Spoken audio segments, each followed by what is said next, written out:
The rain hammered softly against the school windows as Daniel, a thin, weary-eyed student, sat motionless outside the principal's office. His head was bowed, his hands clutching a crumpled piece of paper, his unpaid tuition notice. The whispers of classmates passing by cut into him like shards of glass, but he stayed silent. Dreams of graduation, of lifting his family out of poverty, now seemed to slip further from his grasp. At the end of the hallway, the old janitor, Mr. Reyes, quietly pushed his mop along the tiled floor. To others, he was invisible, just another aging man in faded clothes and worn shoes.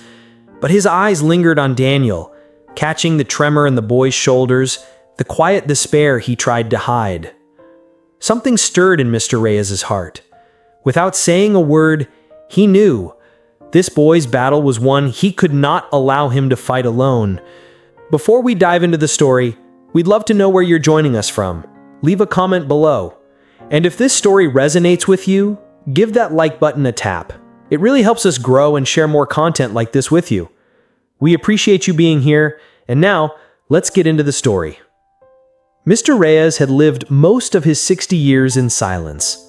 A man unnoticed by the world, but deeply attentive to it.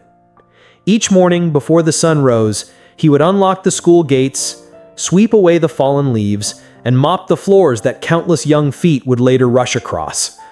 By the time the students arrived, the halls gleamed, though no one thought to wonder who made it so. He was used to being invisible, a shadow in the background of youthful lives brimming with possibility. But that day, as he saw Daniel outside the principal's office, the weight of the boy's despair pressed heavily on him. He recognized the slump of those shoulders, the hollow look in those eyes. It was the same expression he had carried as a boy himself, back when he dreamed of becoming a teacher but was forced to abandon school to work and feed his siblings. Poverty had stolen his future, and though decades had passed, the wound never fully healed. When the principal's voice carried down the hallway, stern, apologetic, explaining that Daniel would not be allowed to sit for exams unless the fees were paid, Mr. Reyes paused in his sweeping. His heart tightened.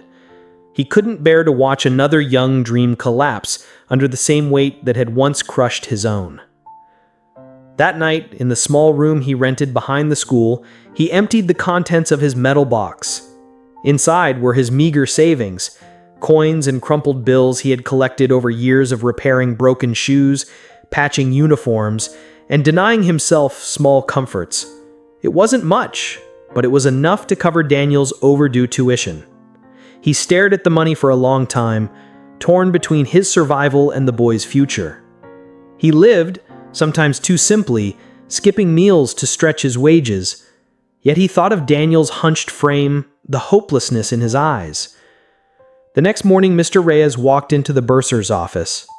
His steps were slow, hesitant but resolute. He placed the money on the counter, his hands trembling slightly.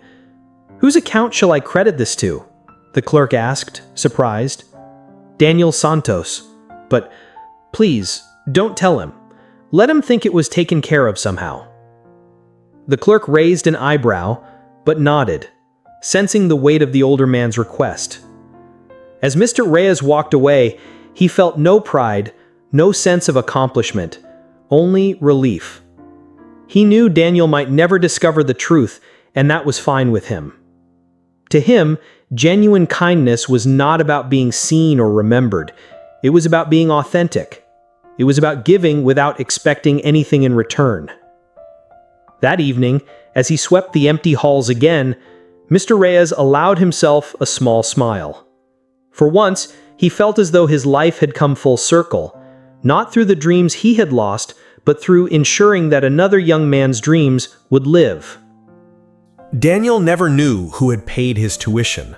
All he knew was that one day, the weight he had carried on his chest suddenly lifted. The principal handed him his clearance slip, saying only that the account had been settled. At first, Daniel thought it must have been a clerical error, or perhaps some overlooked scholarship. But when the truth was withheld, he accepted it as a mysterious blessing. He promised himself that he would not waste it. Relief gave way to determination. With the burden gone, Daniel threw himself into his studies like a man chasing the very breath of life. He stayed late in the library, scribbling notes until his fingers cramped. He volunteered to tutor younger students, both as a way to practice and as a way to give back the kindness he had felt had been given to him. Slowly, his teachers began to notice. His quiet diligence became a source of inspiration to others, and whispers of his resilience spread across the campus. Outside of school, Daniel's life was still far from easy. His family lived in a cramped, leaky shack on the outskirts of town. His father was gone, and his mother worked long hours washing clothes for wealthier families. Many nights, Daniel studied under the dim glow of a single flickering bulb, his younger siblings asleep on the floor beside him. Poverty still clawed at them, but Daniel clung fiercely to the hope that education was their way out. He graduated not just with honors, but with a scholarship to a prestigious university. The day he walked across the stage holding his diploma, his mother wept openly in the crowd. Daniel searched the room for a familiar face, the kindly janitor who always seemed to linger quietly in the background, but he did not see him. Mr. Reyes had chosen to stay away, watching instead from the shadows of the back hallway, smiling faintly as Daniel's name was called. University life was another mountain to climb. Surrounded by wealthy classmates who never worried about bills or meals, Daniel often felt out of place. Yet he never let that discourage him. If anything, it drove him harder. He took on odd jobs, worked as a waiter, and continued tutoring to cover expenses not covered by his scholarship. Professors admired his grit, employers respected his discipline, and classmates gradually came to appreciate his quiet humility. Years passed, and Daniel's perseverance bore fruit. He graduated with top honors, earned a position in a respected company, and through tireless work rose steadily through the ranks. By his early 30s, he was not only comfortable, but also wealthy, an entrepreneur who had built a company dedicated to providing affordable housing for struggling families. But success never hardened him. Deep inside, Daniel carried the invisible gift that had changed his life, the mysterious tuition payment that kept him in school. Though he never discovered who had helped him, that act of kindness became the foundation of his own mission, to be the reason someone else's dream didn't die too soon. It had been more than a decade since Daniel last walked the halls of his old school. Now a successful entrepreneur and philanthropist, he returned as the keynote speaker for the school's annual Foundation Day. His company had just donated funds to rebuild the library and provide scholarships for underprivileged students, an initiative close to his heart. As his sleek black car rolled past the rusty gates, Daniel felt a tug of nostalgia. Memories of his own struggles, late night studying under broken lights, and the weight of unpaid tuition resurfaced like ghosts.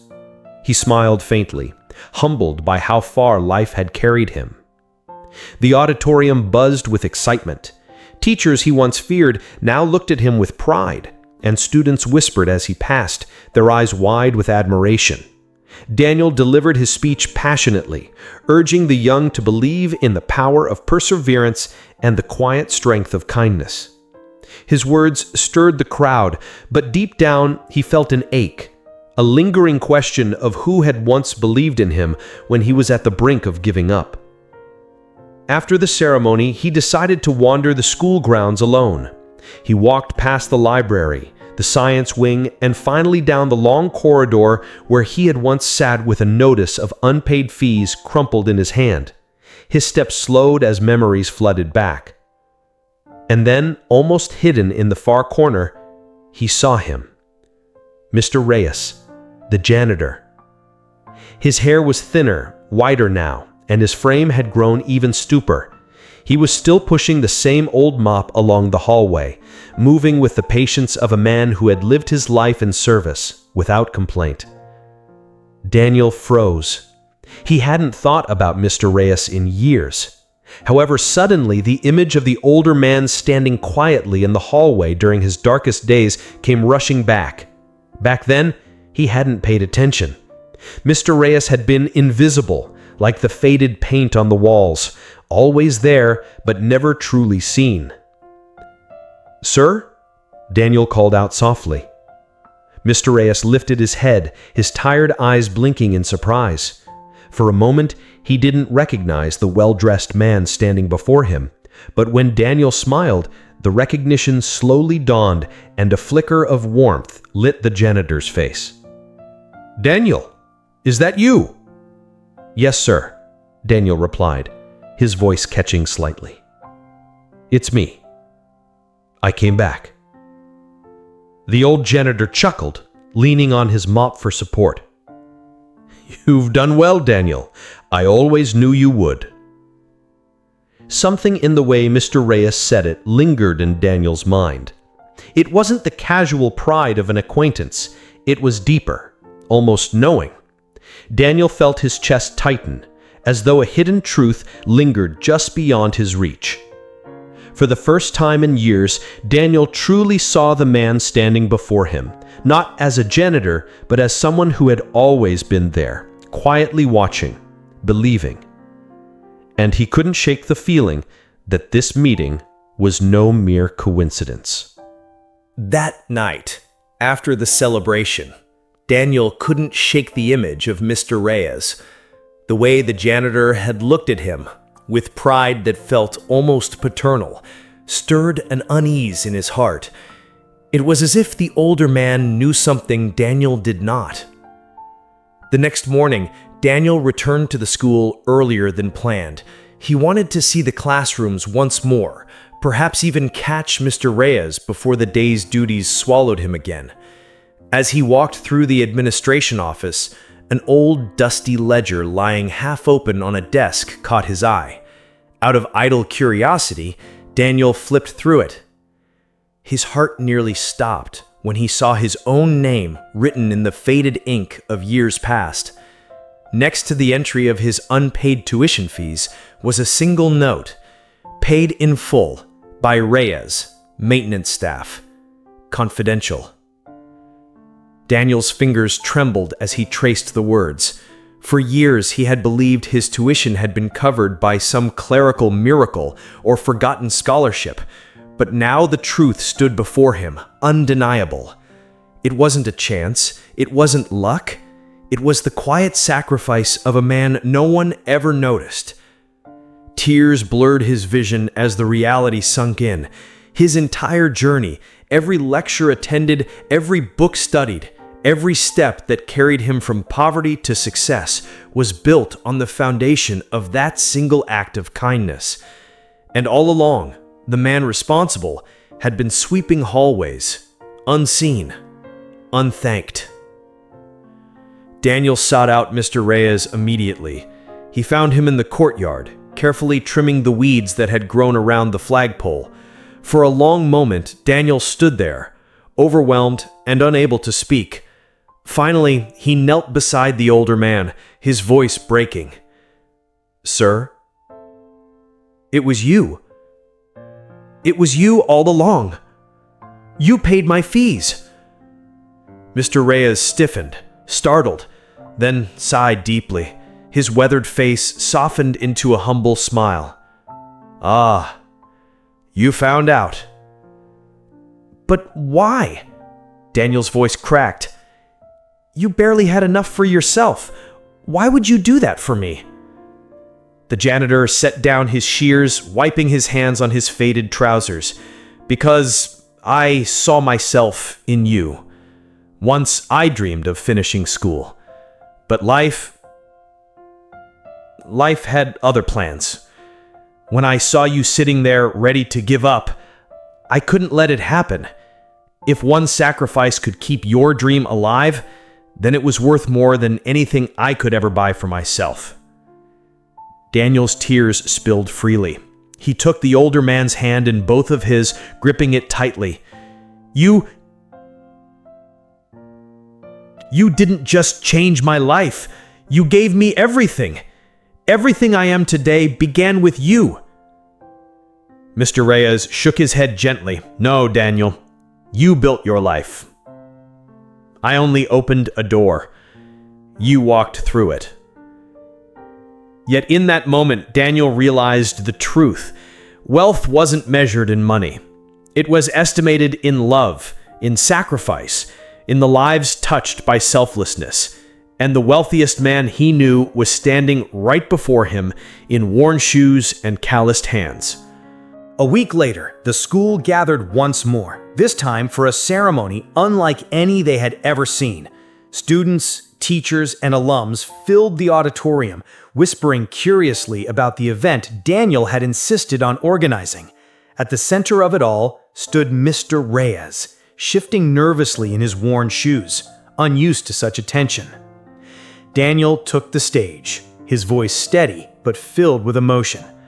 When I was a student here, he began, there was a time I nearly gave up.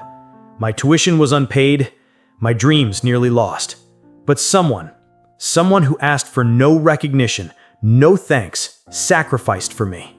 And because of that act, I stand here before you today. He turned, gesturing toward the humble janitor standing in the wings. That man is Mr. Reyes, the reason I am who I am. Gasps echoed through the hall. Teachers covered their mouths in shock. Students whispered in awe, and tears welled in the eyes of many. Slowly, the crowd rose to its feet, a wave of applause crashing over the room. Mr. Reyes bowed his head, overwhelmed, his hands trembling as he wiped at his eyes. Daniel stepped forward, taking the older man's arm. Today, I am creating the Reyes Foundation, he announced. A scholarship fund in his honor so that no student will ever again be forced to abandon their education because of poverty. His kindness will live on in every life this foundation touches. The applause grew thunderous. For the first time in decades, Mr. Reyes was not invisible. He was seen, honored, and celebrated. After the ceremony, Daniel personally handed Mr. Reyes a document. You've worked long enough, he said gently. From today, you're retired, with a home, a pension, and every comfort you deserve. This is only a fraction of what I owe you. Tears filled the janitor's weary eyes. He tried to protest, but Daniel only smiled. You taught me that wealth is measured by what we give. Now let me give back. And so, the janitor's quiet sacrifice blossomed into a legacy of hope, proving that even the smallest act of kindness can ripple through time, changing countless lives forever.